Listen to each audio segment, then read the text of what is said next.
هنتكلم النهاردة عن واحد ثبت نفسه وبقى من أهم نجوم جيله وهو عصام عمر، وهنتكلم شوية عن مشواره وإزاي دخل في طريق مختلف عن جيله وليه بقى حالة مش شبه حد.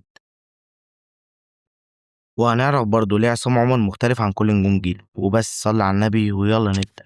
تبدأ الحكاية بعصام عمر وبيبقى من محافظة الإسكندرية. لما بيكبر بيتخرج من كلية آداب بالإسكندرية قسم تمثيل وإخراج. يعني ما دخلش الوسط بواسطة ولا كان ابن نجوم، بس اشتغل وعافر في البداية. وفي البداية شارك في مسرحيات كتير بيبقى فيها لا إما ممثل لا إما مخرج، زي أكراميلا وإثنى عشر رجل غاضب. وشارك برضه في مسرحيات تانية، وبعد كده بيروح أصول ثقافة. بدايته بالظبط زي حلمي ومحمد سلام.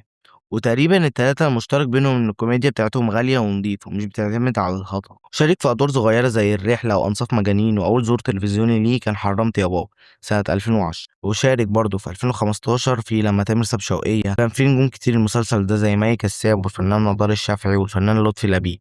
في 2017 شارك في لا تطفي الشمس. في 2019 بيشارك في الأنسة فرح الجزء الأول والجزء التاني، وبعدها بيشارك في العمار. وشارك في فيلم أرمب بيت أرمب. في 2021 بيشارك في الاختيار اتنين، والاختيار اتنين كان ساعتها مكسر الدنيا والناس بدأوا يلاحظوا عصام بدور علي يونس. وبعدها بيشارك في بيتنا الروبوت والجسر مع عمرو سعد، وشارك في منورة بأهلها، وشارك في صوت بالعربي والاختيار تلاتة. وكل دور كان بيعمله من الأدوار دي كان بيضيف له وبيضيف لمسيرته جامد. وبعد كده بيشارك برضه في بطن الحوت. وكل اللي فات ده كان بيبني له اللي جاي، لأن مش عمل واحد هو اللي عمل عصام. ولو كان عمل واحد ما كانش بقى نجم اصلا. بس كل الاعمال دي كانت بتبني له لمسلسل بالطو، لان مسلسل بالطو كان نقطه تحول في مسيره عصام. ده اصلا كان خايف يعمله لانه اول مره يمسك بطوله مطلقه، لكن عصام بيعمل مسلسل والمسلسل بينجح جدا. وعلى فكره برضه مش بس عصام عمر هو اللي نجح المسلسل، هو كان سبب، وبرضه في اسباب تانية لنجاح المسلسل.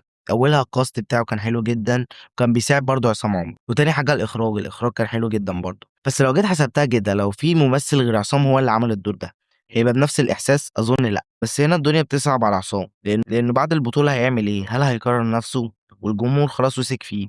وأنا رأيي إن فعلا بالطو كان اختبار لعصام، واختبار صعب، بس هو كان قد. بعدها بيشارك في مسار إجباري، وهنا بقى عرفنا إنه فعلا قد الاختبار. لأن المسلسل مسار إجباري كان من أفضل المسلسلات. وغير كده ما كررش نفسه، ده من دكتور شخصية هادية لشخصية مضغوطة نفسيا حياتها لحد ما صعبة، وده كان اختبار شجاع لعصام. وبرضه مسار إجباري أثبت إن نجاح بالطو مش صدفة، وإن عصام بيعرف يغير ومش بيقارن نفسه. وبرضه أثبت موهبته، وكمان إنه مش محبوس في قالب واحد. وكان مشاركه البطولة أحمد داش. بعدها في نفس السنة بيعمل فيلم البحث عن منفذ لخروج السيد رامبو. وبعد نجاحه في الدراما عصام عمر راح للسينما، بس مش لأي فيلم، راح لفيلم تقيل اسمه البحث عن منفذ لخروج السيد رامبو.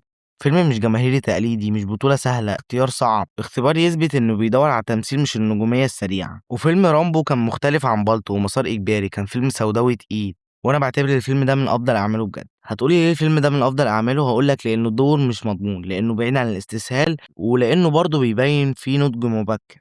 وبعدها شارك في نور الجزء الثاني. في 2025 بيشارك في نص الشعب اسمه محمد، والمسلسل كان حلو الصراحه وعجبني. وبعدها بيشارك في فيلم سيكو سيكو، وفيلم بيدخل في قائمه الاعلى ايرادات في مصر وبيحقق 188 مليون جنيه.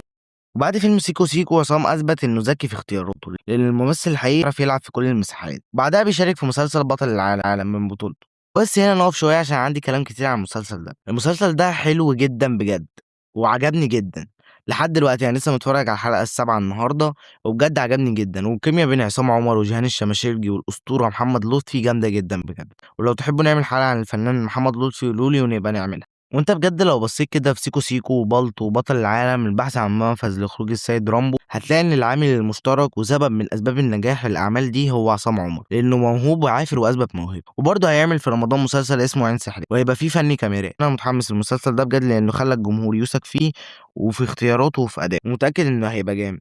وهيعمل برضه فيلم باسم بحر. كل الأعمال دي هتنجح لأسباب: الأول إنه فعلا موهوب، والتاني لأنه خلى الناس تثق فيه، وفي أعماله سابقة زي سيكو سيكو والبحث عن منفذ لخروج السيد رامبو، بطل العالم، مسار إجباري، بالطو. وفي كل الحاجات دي هترجعنا لسؤال الحلقة: ليه عصام عمر مختلف عن كل نجوم جيله؟ أول حاجة لأنه زي ما قلت لك إن الجمهور صدقه ووثق في أعماله. وتاني حاجة عشان اختياراته لأدواره، بيختار أدوار يعرف يعملها بإتقان وتسيب أثر. ولما بيعمل كوميديا بيعتمد على نوع صعب، وهو الكوميديا الطبيعية، مش يتشقلب عشان يخليك تضحك، بيضحكك بصياعه. وتالت سبب انه موهوب وهيثبت موهبته في اعماله الجايه، اللي لسه ذاكرها من شويه. وبس كده، ما تنساش تعمل لايك واشتراك. وحابب اقول لك نصيحه او معلومه دينيه عشان يبقى محتوايا مفيد لو 1%، بس وهي انك لو قريت سوره الاخلاص 10 مرات يتبني لك قصر في الجنه. وبس صلي على النبي، وقولوا لي عايزين نتكلم عن مين الفتره الجايه، واكتب لي رايك هل فعلا عصام عمر يستحق نجوميته. وبس كده، سلام.